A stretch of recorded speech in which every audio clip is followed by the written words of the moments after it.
Please give an energetic and warm welcome to the one and only Jaya Kishori ji.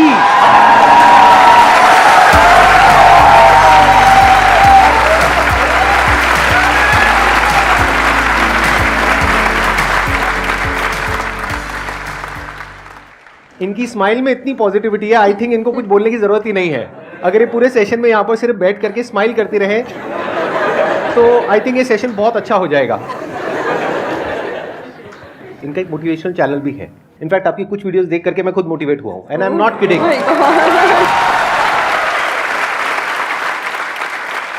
तो मैं personally आप सबको recommend करूंगा कि एक बार आप जा करके देखिए इनकी जो मोटिवेशनल वीडियोस हैं, और आप सबको बहुत कुछ सीखने को मिलेगा और बहुत अच्छा लगेगा. Thank you so much. और आपसे इंस्पायर होकर शायद हमने चैनल खोला है. तो मुझे तो लग रहा है मुझे मिल गया उसका अवार्ड कि आप उसको देखते हैं और सुनते हैं. Thank you so much. बहुत बड़ी बात है ये. यूट्यूब पे या इंटरनेट पे देखना एक अलग होता है, और जब आप फिजिकली वो चीज़ को फील कर सकते हैं, एक्चुअली एक ऑरा होता है, एक वाइब होता है, वो आपको फेस टू फेस ही मिल सकता है. तो आप सब बहुत लकी है. आज मैं भी लकी हूँ कि मुझे वो ऑरा, वो वाइब महसूस करने को मिल रहा है जो हम यूट्यूब पे ऑल टाइम देखते रहते हैं. और आज तो आप डबल लकी हैं क्योंकि मेरे साथ साथ आपको इनको भी सुनने का मौका मिल रहा है.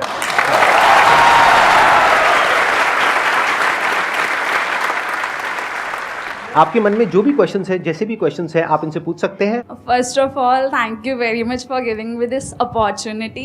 I want to ask you कि like आपने ये क्यों चूज़ किया कि you want to go into spirituality, कि मुझे इस चीज़ में ही जाना है. टू बी वेरी ऑनेस्ट, मैंने चूज़ नहीं किया था. इस स्थान ने मुझे चूज़ किया था, क्योंकि मैंने शुरुआत 6 साल की उम्र से की थी.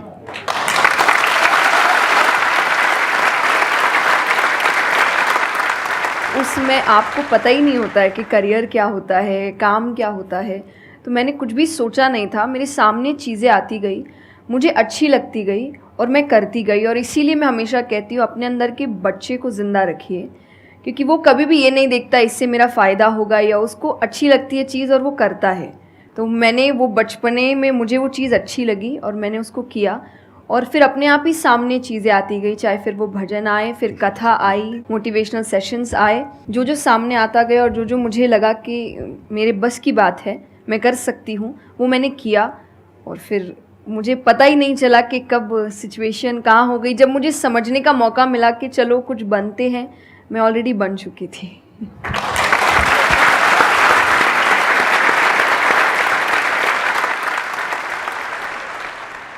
मेरा क्वेश्चन कंसंट्रेशन पावर को लेके है, या दूसरी तरह से बोल सकते हैं अवेयरनेस को लेके. जैसे किसी भी काम पे जो ध्यान लगाने की कैपेबिलिटी होती है वो डिफ़र करती है पर्सन टू पर्सन. मुझे पूछना था क्या कोई इसका बायोलॉजिकल बेसिस भी है, या सिर्फ प्रैक्टिस पे डिपेंड करता है कि किसी की प्रैक्टिस थोड़ी कम है और किसी की ज़्यादा. कई ऐसे एक्सरसाइजेज हैं जो आपको हेल्प करती है कंसंट्रेशन के लिए. तो जो मैं एक्सरसाइज फॉलो करती हूँ वो लिसनिंग प्रैक्टिस है, कि मैं सोने से पहले या सुबह उठ के कुछ देर 5 मिनट्स 10 मिनट्स मैं बिल्कुल शांत माहौल में और मैं साउंड सुनने की कोशिश करती हूँ. और ऐसा माना जाता है कि जिस दिन आपको 5 से ज़्यादा साउंड सुनने लग जाए, और 5 का मतलब हुआ कि ऐसा नहीं कि आपके घर में टीवी और मिक्सी और सब चल रहा है तो आप कहे कि अरे भाई 5 साउंड सुनाई दे दिए. नहीं, जब शांति हो तो वो एक बहुत अच्छी प्रैक्टिस है जो आपके दिमाग को हेल्प करती है किसी एक चीज़ पर ध्यान लगाने के लिए. तो आप ऐसे कंसंट्रेशन पावर के एक्सरसाइजेज होती कर सकते हैं, और जो मैं करती हूँ मैंने आपको बताया, मैं रोज़ करती हूँ. अभी तक मैं 3 से आगे बढ़ी नहीं हूँ, लेकिन आई होप जल्दी 5 आवाज़ों से ज़्यादा सुनाई देने लग जाए.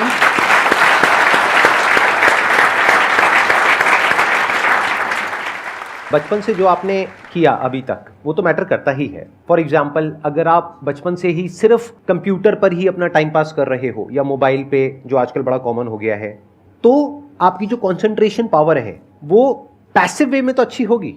यानी कि अगर कोई कंटेंट है उसको आप कंज्यूम कर रहे हो तब तो आपका माइंड वहां पर लग जाएगा, लेकिन जब खुद ध्यान लगाने की बारी आएगी तो आप नहीं लगा पाओगे. एक्टिव कंसंट्रेशन आप नहीं कर पाओगे. और वही आपका क्वेश्चन है कि जो अपनी एक्टिव कंसंट्रेशन पावर है उसको कैसे बढ़ाया जाए, यानी कि आप जब चाहे, जहां चाहे, जितनी देर के लिए चाहे उतनी देर के लिए अपना ध्यान लगा सके, और जब चाहे वहां से ध्यान हटा सके. इसी को कहेंगे ना कि एक्चुअल में आपका जो ध्यान है वो आपके कंट्रोल में है. नहीं तो इतना कुछ है इस दुनिया में, वो तो सब खींचने के लिए तैयार बैठे हैं आपके ध्यान को, आपकी अटेंशन को। अगर फाइनेंशियली बात करी जाए तो आज की डेट में सबसे ज्यादा जो वैल्यू है वो आपकी अटेंशन की है। जितनी भी कंपनीज हैं उनके लिए सबसे इंपॉर्टेंट है आपकी अटेंशन। अगर आपकी अटेंशन आपके हाथ से निकल जाती है और उनके हाथ में चली जाती है तो वो हो जाएगा जो वो चाहते हैं, यानी उनको प्रॉफिट हो जाएगा, आपको नुकसान होता है हो जाए। तो अब सवाल उठता है उसको कैसे बढ़ाया जाए। चेस बहुत अच्छा तरीका है उसको बढ़ाने का। स्पोर्ट्स से आपकी कंसंट्रेशन पावर बढ़ती है। जैसे मुझे बैडमिंटन बहुत पसंद है, तो बैडमिंटन में सारा ध्यान कहां पर होता है, शटल के ऊपर, और कोई थॉट माइंड में आ ही नहीं सकता, क्योंकि अगर वो आया तो शटल से आपका ध्यान हट गया और आप हार जाओगे। तो sports is another way of doing it. उसके अलावा जैसे इन्होंने बताया लिसनिंग, अगेन वेरी पावरफुल। बहुत तरह की साउंड्स हैं, बहुत तरह की वाइब्रेशंस हैं इस यूनिवर्स में, बट हमारा ध्यान नहीं है उसकी तरफ। कुछ ग्रॉस है, कुछ सटल है। तो जैसे जैसे हम सटल जाते हैं तो ऐसी बहुत सारी वाइब्रेशंस हमारी पकड़ में आती है जो नॉर्मली लोगों की पकड़ में नहीं आ पाती है। क्यों? क्योंकि उनका ध्यान दो जगह पे होता है, या तो इस दुनिया में जो कुछ हो रहा है वहां पे होता है, या फिर अंदर जो थॉट चल रहे होते हैं वहां पे होता है। इसके अलावा और कहीं नहीं होता है। तो उन वाइब्रेशंस को सुनने के लिए हमको कानों की भी जरूरत नहीं है। इवन विदाउट योर ईयर्स, अपने कान बंद करके भी आप सुन सकते हो उन साउंड्स को। तो शुरुआत वहां से करो, धीरे धीरे आप देखोगे आपका जो ध्यान है वो आपकी पकड़ में आने लग जाएगा।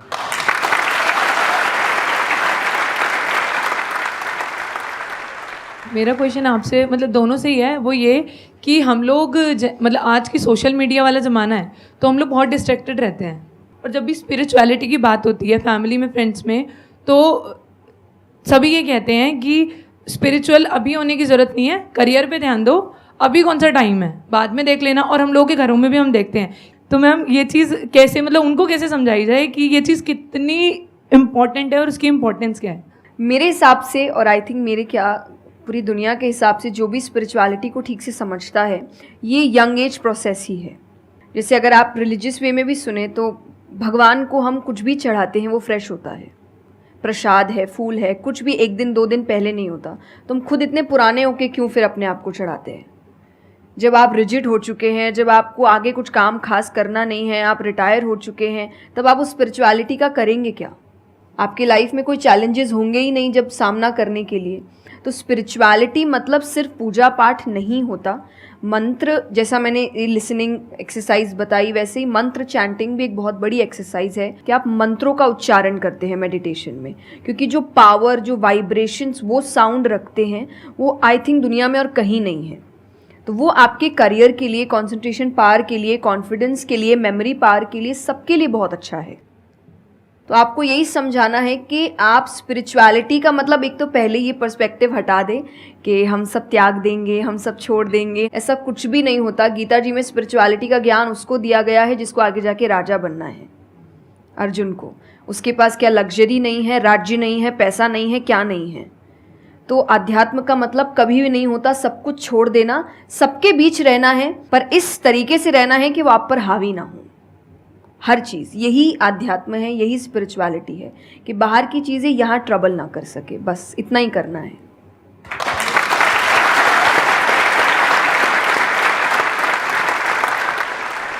अर्जुन कह रहा है कि क्या मैं सब कुछ छोड़ छाड़ के चला जाऊं?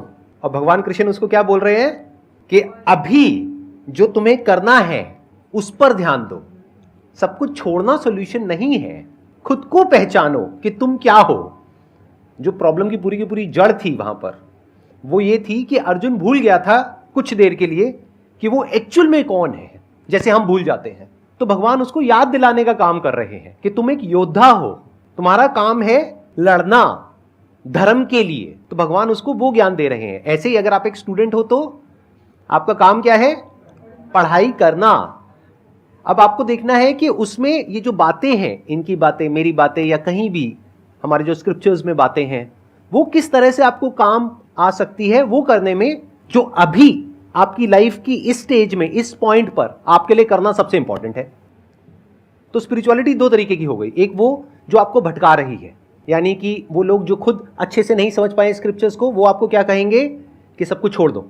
और दूसरे वो जो एक्चुअल में समझ गए हैं कि क्या बात करी जा रही है, तो वो आपको क्या कहेंगे कि जो भी कर रहे हो उसको करो, अच्छे से करो, पूरे ध्यान से करो, पूरी ईमानदारी से करो, उसमें कोई कमी मत छोड़ो, क्योंकि यही आपको हेल्प करेगी लाइफ में आगे कुछ भी करने के लिए। अगर आज आप अपने काम को ढंग से नहीं कर पा रहे, तो कल अगर स्पिरिचुअलिटी में आपको कोई इंक्वायरी करनी है, स्क्रिप्चर्स को समझना है, क्या वो आप ईमानदारी से कर पाओगे? आप अगर अपना काम ठीक से कर रहे हैं, आपके इंटेंशंस अच्छे हैं, आप ऑनेस्ट हैं, आप पेशेंस रख रहे हैं, आप स्पिरिचुअल हैं। तो इसीलिए आपको बस अपना काम जो उन्होंने सही कहा एकदम ठीक से ईमानदारी से करना है, क्योंकि अगर यहाँ ईमानदार नहीं, क्योंकि जो आपका काम है तो फिर कहीं और तो ईमानदारी की फिर बात ही क्या कर सकते हैं हम।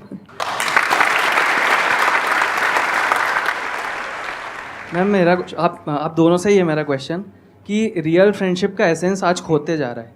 हम सैटरडे संडे को पार्टी तो कर रहे हैं फ्रेंड्स के साथ, लेकिन जब रियल फ्रेंडशिप का टेस्ट होता है तो most of the friends fail हो जाते हैं, और हम भी फेल हो जाते हैं उसमें अपने दोस्तों। हम ये तो भूल जाते हैं कि वो हमारे दोस्त नहीं है अच्छे, तो हम भी तो नहीं हैं। तो ये चीज़ हम रियल फ्रेंडशिप को आज कैसे वापस उसके एसेंस को रीजनरेट करें और खुद भी दूसरों के अच्छे दोस्त बने। दोस्ती बहुत बहुत ज़रूरी होती है, और इस पे भी मेरा एक छोटा सा वीडियो है कि आप फ्रेंड्स को आइडेंटिफाई कैसे करें, या वही जो क्वालिटीज़ है वो खुद में भी कैसे लाएं। तो सबसे पहली क्वालिटी यही है कि हम जो सिर्फ सैटरडे संडे जिन दोस्तों से पार्टी करने के लिए मिल रहे हैं, वो आपके दोस्त नहीं होते हैं।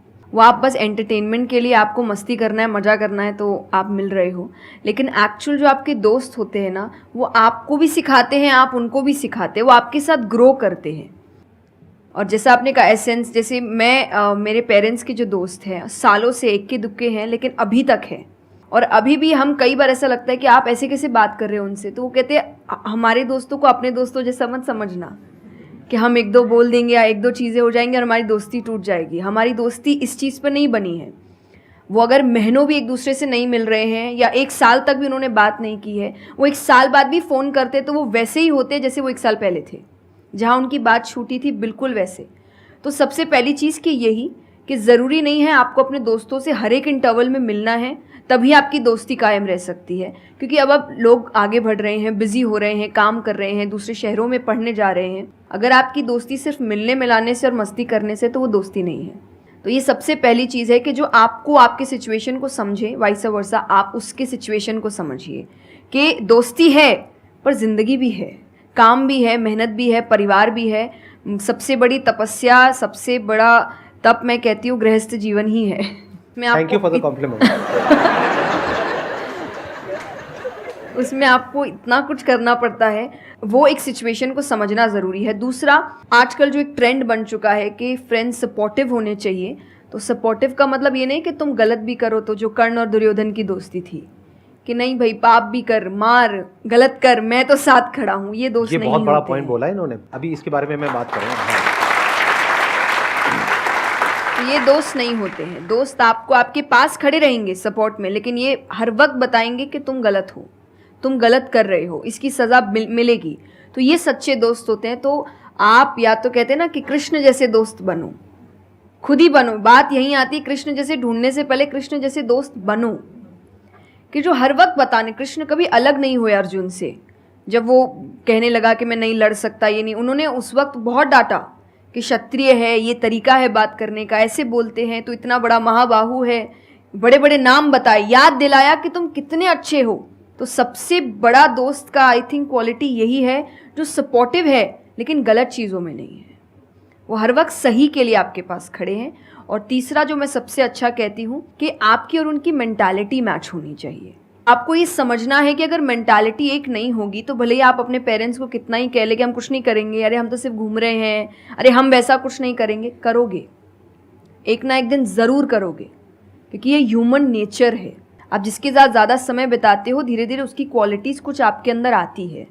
तो ज़रूरी है कि वो बिहेवियर, वो पैटर्न, वो मेंटालिटी, वो माइंडसेट मैच होनी चाहिए दोनों की, तभी आप एक साथ ग्रो कर सकते, वरना वही सैटरडे संडे मिलना और ज़िंदगी ख़राब करना, यही हो पाएगा बस। Excellent point. ये समझना इतना इंपॉर्टेंट नहीं है कि दोस्ती क्या है, ये समझना ज़्यादा इंपॉर्टेंट है कि दोस्ती क्या नहीं है। अगर आपका जो दोस्त है वो कुछ गलत कर रहा है तो उसका साथ देना दोस्ती नहीं है, क्योंकि अगर आप गलत में भी उसका साथ दोगे तो वो और पावरफुल हो जाएगा, वो और बड़ा गलत काम करेगा।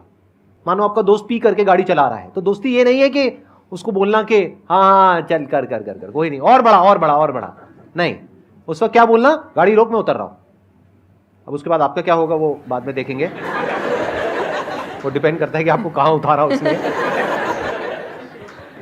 जो इन्होंने एग्जाम्पल दिया दुर्योधन वाला, बहुत इंपॉर्टेंट है वो समझना। ऐसे लोगों से दूर रहो, ये दोस्ती है। दोस्ती को तोड़ देना दोस्ती होता है बहुत बार। कई बार लाइफ में ऐसा पॉइंट आ जाता है जो एक धर्म संकट के जैसा होता है, जहां पर जा करके आपको साफ नजर आ रहा होता है कि ये जो इंसान है ये सिर्फ अपना ही नहीं मेरा भी सर्वनाश कर देगा। ऐसे लोगों को छोड़ देना दोस्ती है। फिर अगर उसके अंदर इंसानियत वापस से जागती है तो वापस से वो अगर आपके पास में आता है तो ठीक है, नहीं आता है तो कोई बात नहीं, छोड़ दो ऐसे दोस्त को।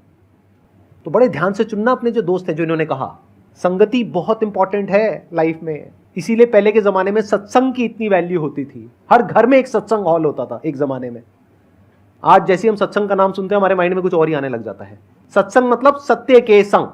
सत्य मतलब वही जो इन्होंने कहा कि जब कोई सही रास्ते पे चल रहा है तो उसका साथ देना, और कोई झूठ के रास्ते पे चल रहा है, कोई गलत काम कर रहा है तो उसका साथ छोड़ देना। तो सत्य के साथ रहना, वो लोग जो सत्य बोलते हैं, वो लोग जो सत्य की राह पे चल रहे हैं, वो लोग जो धर्म की राह पे चल रहे हैं। ये वर्ड सुनने में आपको थोड़े से पुराने लगेंगे, लेकिन अगर इसकी डेप्थ को आप समझोगे तो अंदर से आप समझ पाओगे कि मैं क्या बोल रहा हूं, किस लेवल से बोल रहा हूं। Hello sir, hello ma'am. Ma'am मतलब कई बार हम सुनते भी हैं, बहुत जगह देखते हैं, और कई बार बहुत बार हम पढ़ते भी हैं। मैम मुझे ये पूछना है कि मैम भक्ति क्या है, मतलब भक्ति क्या होती है? आज ये ज़माना अलग हो गया है कि भगवान से भी लेन देन का मामला चल रहा है कि आप मेरा ये काम कर दो तो ये हो जाएगा, और काम एक भी नहीं हुआ तो भगवान बदल ले, कि वही कहीं और माथा टेकते हैं, यहाँ तो काम हो नहीं रहा। तो ये भक्ति नहीं होती। तो एक तो जो परसेप्शन भक्ति का बन गया है कि भजन कीर्तन पूजा पाठ कर लिया और भक्ति हो गई। भक्ति का असल मीनिंग है सरेंडर, समर्पण। और समर्पण व्यक्ति कब करता है? जब पहला चीज़ विश्वास होता है कि वो जो भी करता है वो सही करता है। मुझसे कई बार लोग पूछते हैं कि आप बहुत ज़्यादा डिप्रेशन में नहीं जाते, या कोई आपने सब कुछ देखा है, चाहे स्ट्रगल है, इंसल्ट है, रिजेक्शन है, हर फील्ड में हर चीज़ होती है। अगर आप आगे बढ़ रहे हैं, कोई पोजीशन पे जाने की कोशिश करें तो आपको इनका सामना करना पड़ेगा। ये ज़िंदगी के साथ आता है तो आपको सामना, लेकिन मुझे कभी दिक्कत नहीं दी ये चीज़ें। क्यों? क्योंकि जो मैंने कहा समर्पण, मुझे पता है कि एक ऐसी शक्ति ऊपर बैठी है जो मेरा बुरा नहीं चाहती। तो कई बार बुरी चीज़ें भी मेरी ज़िंदगी में हो रही है, मुझे पता है वो मेरे अच्छे के लिए है क्योंकि वो कर रहा है। तो ये समर्पण, ये भक्ति है। तो ये आपको हारने नहीं देती। क्यों हारेंगे आप? क्योंकि आपको पता है ना कि वो हारने देगा नहीं। तो आप अपने आप गिरे, आप फिर उठेंगे कि नहीं भाई अभी गिरना शायद ज़रूरी होगा, उसका इशारा है, इसीलिए चलो फिर उठते हैं, फिर आगे बढ़ते हैं। तो अर्जुन ने भी जब समर्पण की बात गीता जी में आती है तो कई लोग कहते हैं कि धर्म का मतलब होता है अंधविश्वास। नहीं, क्योंकि अगर अंधविश्वास होता, अंधविश्वास में क्वेश्चन करना अलाउड नहीं होता आपको। गीता अगर सिर्फ भगवान की बात होती तो 2 पन्ने में ख़त्म हो गई होती। ये दोनों के बीच की बात है जिसमें अर्जुन ये जानते हुए कि सामने कौन खड़ा है, क्वेश्चन करने के तो कोई सवाल ही नहीं था वहाँ पर कि भगवान लड़ने बोल रहा है, क्या क्वेश्चन करना, पर उसने कंटिन्यूसली क्वेश्चंस किए हैं। पर उसका भी नाम आया था समर्पण, कि वो समर्पित होकर क्वेश्चन कर रहा था कि ये जो खड़ा है ये मेरे हर सवाल का जवाब जानता है, ये मुझसे कभी कुछ गलत काम नहीं कराएगा। लेकिन इसका मतलब ये नहीं कि मैं अपनी जिज्ञासा बाहर नहीं निकालूंगा, मैं अपने क्वेश्चंस पूछूंगा। तो भक्ति का अर्थ यही होता है कि पहला निष्काम होता है। क्या फ़ायदा मत ढूंढिए कि मेरा काम नहीं हुआ तो भगवान है ही नहीं। भाई भगवान कहाँ है? भगवान होते तो ऐसा होता क्या? वो तो इंसान है इसीलिए ऐसे हो रहे काम। भगवान ने तो सबको देखे, बच्चा तो मासूम ही होता है, बड़े होके खराब हो जाता है। कोई बच्चा गलत आपने देखा है क्या? छोटा सा बच्चा ही डॉन बनने के बारे में सोच रहा है, वो तो बच्चा ही होता है, मासूम होता है, सच्चा होता है। तो भगवान इसलिए कहते हैं बच्चे भगवान का रूप है, क्योंकि वो एकदम प्योर होते हैं। बड़े होने के बाद हम काम खराब करते हैं और नाम फिर हम भगवान का देते हैं, क्योंकि हमको इल्ज़ाम लगाने के लिए लोग चाहिए। ये फेलियर्स के लिए भी, आप फेलियर्स के लिए भी हम कहते हैं मेरा काम अच्छा नहीं था, मेरा समय अच्छा नहीं था, मुझे पेरेंट्स ने सपोर्ट नहीं किया, मेरे पास ये नहीं था। वरना अगर देखा जाए इन्हीं सिचुएशन में कई लोग हैं जो काम करके आगे बढ़ जाते हैं। तो करने वाला तो कर लेगा, नहीं करने वाला इल्ज़ाम लगाएगा। तो वो इल्ज़ाम अभी हमें ऐसे दिखता है एक ऐसा कोई है जो सामने तो खड़ा नहीं है, भगवान लगाओ इल्ज़ाम। एक फ़ोटो है ना इंटरनेट पे कि भगवान खड़े, छोटी बच्ची खड़ी है, छोटी बच्ची के हाथ में एक टेडी बेयर है, तो भगवान वो मांग रहे हैं और वो बच्ची बोली मुझे बहुत अच्छा लगता है, मुझे नहीं देना। उसको नहीं पता कि भगवान के पास पीछे एक बड़ा सा टेडी बेयर रखा है और भगवान उसको कह रहे कि बस दे दो और मुझ पे विश्वास रखो कि वो दे दो छोटी चीज़ जो तुमसे आपको वो बुरी लग रही है उस वक्त कि मेरे साथ गलत हो गया या मेरा छोटा काम नहीं हुआ, मैंने तो इतनी पूजा की थी, इतना काम किया था। शायद तुम उस काम के लिए नहीं बने हो, तुम और बड़े चीज़ के लिए बने हो। तो निष्काम क्या है कि आपकी भक्ति निष्काम है, स्वार्थ से नहीं बनी है, तो भक्ति आगे बढ़ेगी। दूसरा सरेंडर, कि मेरे हर सवाल का उत्तर सिर्फ उसके पास है।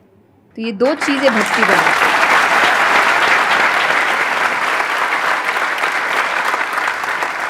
मेरा मन कर रहा है कि मैं बैठ करके बस आराम से आपको सुनता रहूं, मेरे को इतना अच्छा लग रहा है। आप प्लीज थोड़ा सा और बोलिए इसके बारे में, भक्ति के बारे में। मुझे सही में बहुत, कितने लोग चाहते हैं कि थोड़ा और बोले?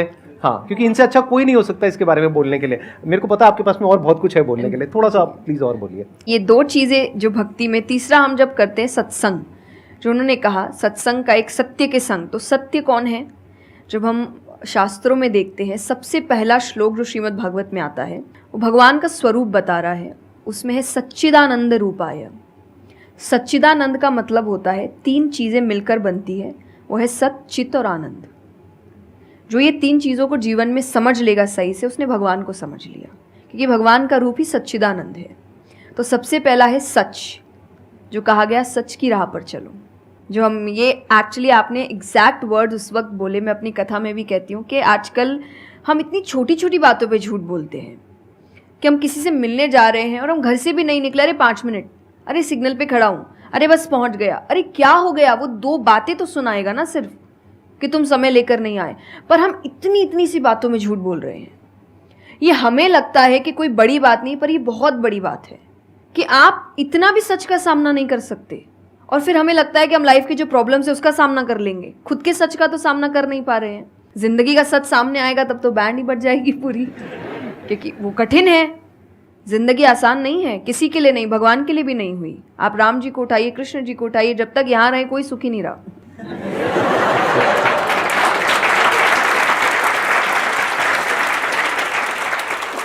तो सुखी तो कोई नहीं रहा यहाँ पर। आपको सुख खुद ढूंढना पड़ता है, आपको अपना जीवन खुद निकालना पड़ता है अपने चॉइसेस को लेकर। तो इसीलिए पहला सत है। दूसरा चित है, अवेयरनेस। हम अवेयर नहीं हैं चीज़ों को लेकर, हम इग्नोर करते हैं। अवेयरनेस और इग्नोरेंस ये ऑपोजिट्स हो गए कि आप कोई भी चीज़ आपको समझ नहीं आ रही है, नहीं है। मैं अधिकतर नास्तिक लोगों को आप देखिए, उनको अगर पूछे ना भगवान को मानते हैं, तो उनके पास एग्जैक्ट रीजंस नहीं होते कि क्यों नहीं मानते, बस नहीं है, दिखा नहीं, मुझे नहीं दिखा तो नहीं है। तो तुम्हें तो बहुत चीज़ें नहीं दिख रही। मेरे पापा इस पर मैंने एक बार उनसे क्वेश्चन किया था कि बोले तो पापा कैसे जवाब दे? तो पापा बोले उनको पूछना उन्होंने अपने परदादा को देखा था। देखा तो नहीं होगा,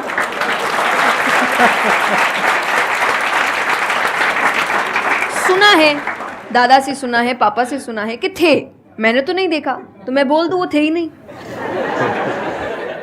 कुछ तो सच्चाई होगी, उसको ढूंढने की कोशिश करो। मैं धर्म के लिए हमेशा कहती हूँ कि आपको ढूंढना पड़ेगा।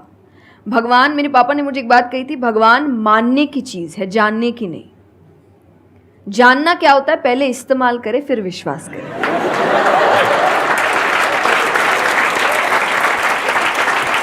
कि पहले देखेंगे है कि नहीं है, फिर बताएंगे। तो वो तो भगवान है, वो कहेंगे देख मैं भी घुमाता हूँ। वो भगवान है भाई। उनको अगर आप बोलोगे कि मेरे सामने आ, मुझे दिखा तू है कि नहीं, तो बोलेंगे घूम, नहीं दिखाता, कभी नहीं हुई, नहीं जा।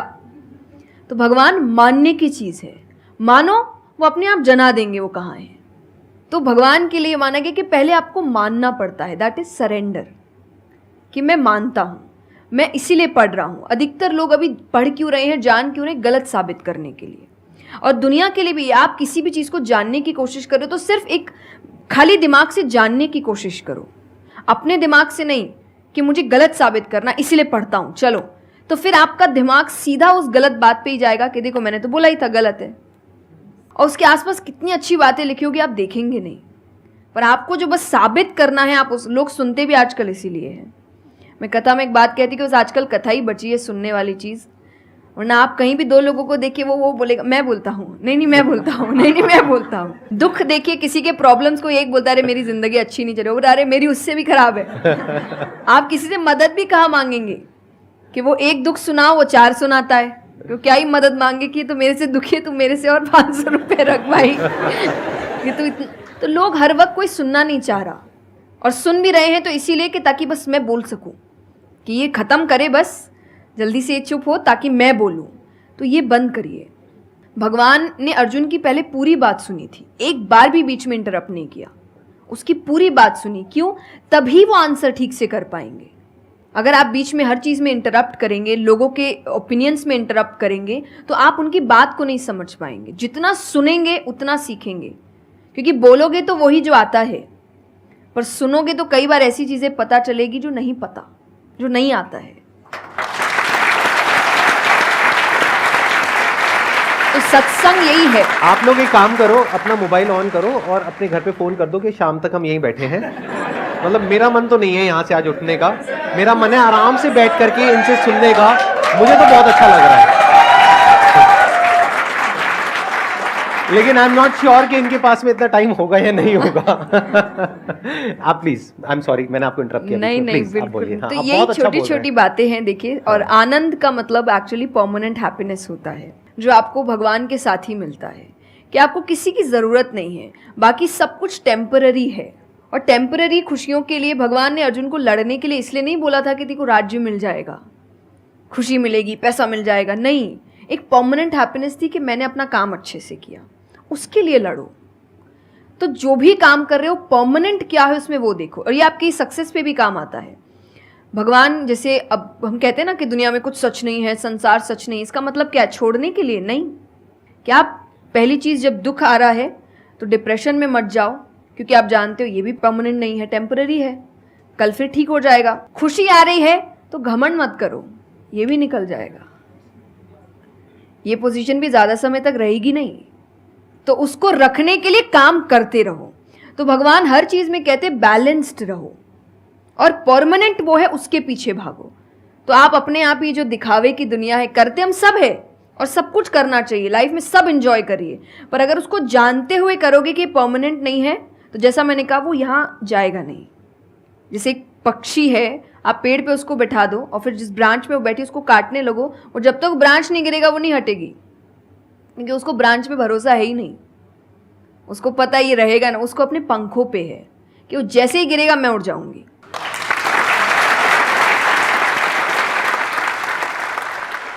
एक सॉन्ग अगर आप प्लीज, उस पे हम एंड कर सकते हैं सेशन को। हाँ। अगर आपको कोई प्रॉब्लम ना हो तो हाँ प्लीज। मेरा आपकी कृपा से सब काम हो रहा है, करते हो तुम कन्हैया, मेरा नाम हो रहा है। मेरा आपकी कृपा से सब काम हो रहा है। बहुत बढ़िया।